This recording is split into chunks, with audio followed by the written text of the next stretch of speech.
out into these groups, and we had a very different experience than we've had in past meetings, because we were in a very small group and we had an experience together as a small group, whereas usually it's one speaker, one evaluator, and we are the audience.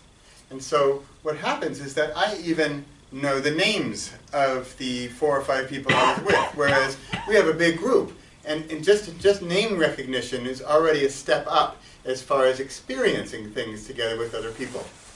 So tonight, there's a typical stand-up comedy line where you say, on the way over to the club tonight, this happened.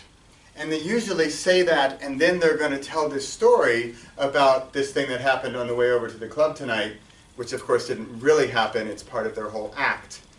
But I'm going to start tonight with, on the way over to the club tonight. This week, as I was working on my speech, which is about the chemical solution of love, and working together, experiencing together with other people, I had a very busy week this week. And what I was doing this week prevented me from working even more on my speech. But what I was doing this week was interviewing parents about having experiences together with their kids. So while working on my speech about working together with your kids, I was busy working together with parents who are working together with their kids. So it's all very meta level here. I'm working on something, busy with something, while I'm busy with something else. And I am then experiencing with these other people while I should be experiencing my thing on my own. I need to draw this for you because it will become extremely clear and you will all understand chemistry and the chemical formula for love. Are you ready? Yeah. Yes, here we go. Because now, all right, you'll see if I went to art school or not. I'll take that as a no. So, here's me, here's kid. So, in the usual way, if we have, let's say we have 2 experiences. Here is my experience, and here is experience of kid. They are separate. Maybe they're parallel. Maybe we're doing a similar thing. We're both, like in my example, let's say we're both, I'm writing a book, he's writing a book. So we are in parallel universes doing the same thing. You would think there might be some overlap of our experiences, but, and there is, but it's still not the experience of doing this together. So, for example, when we get to the, and I know Ali mentioned Venn diagram last week because I mentioned the Venn diagram because I'm very much into math and science, and apparently tonight I am a chemist. So, what happens in the chemistry of love is that I'm going to have an experience. And this is my experience of, here, we'll call it patience. I have patience with the project we're working on. Then the kid has probably a different level of patience. In fact, it might be very small. However, look at that. There's a little bit of overlap. Like that. See that? This is a Venn diagram where there is overlap of those 2 experiences. This is the experience that I'm after. This is what happened when we sat together in smaller groups. This is what does not happen if we are in a larger group or a large auditorium and one person is speaking to everyone else and there is no interaction. There is no co-creation going on. No experience that is being experienced together. And that is a very different path. So, I have a book coming out on Monday called Spark.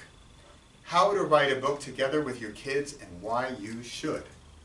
And one of the huge benefits of this book, in my humble opinion, if I may say so, is this. Because then we get things like, watch this. This one is imagination. You all know what that says.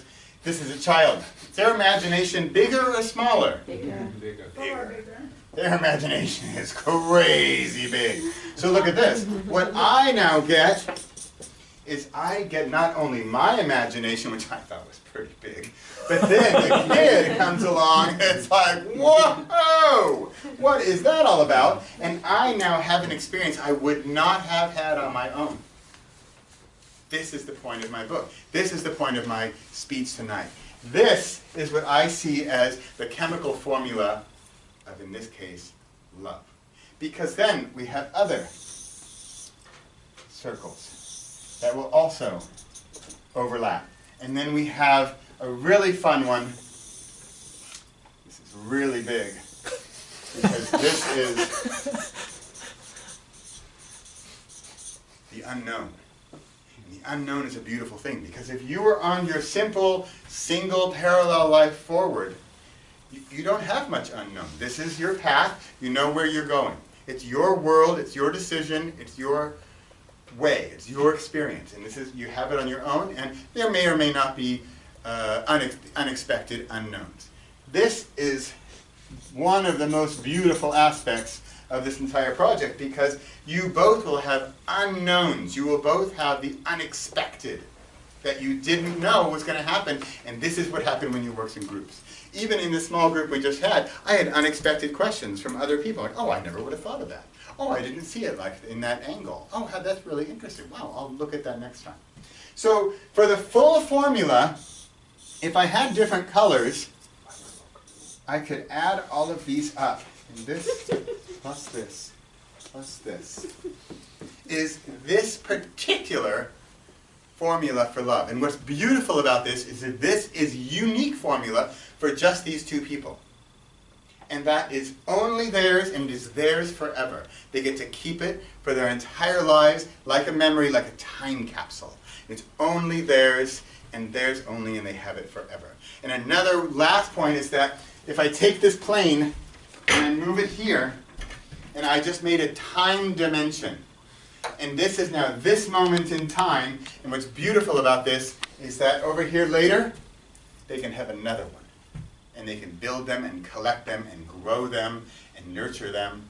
And those will be their experiences when all added up is love. Thank you very much.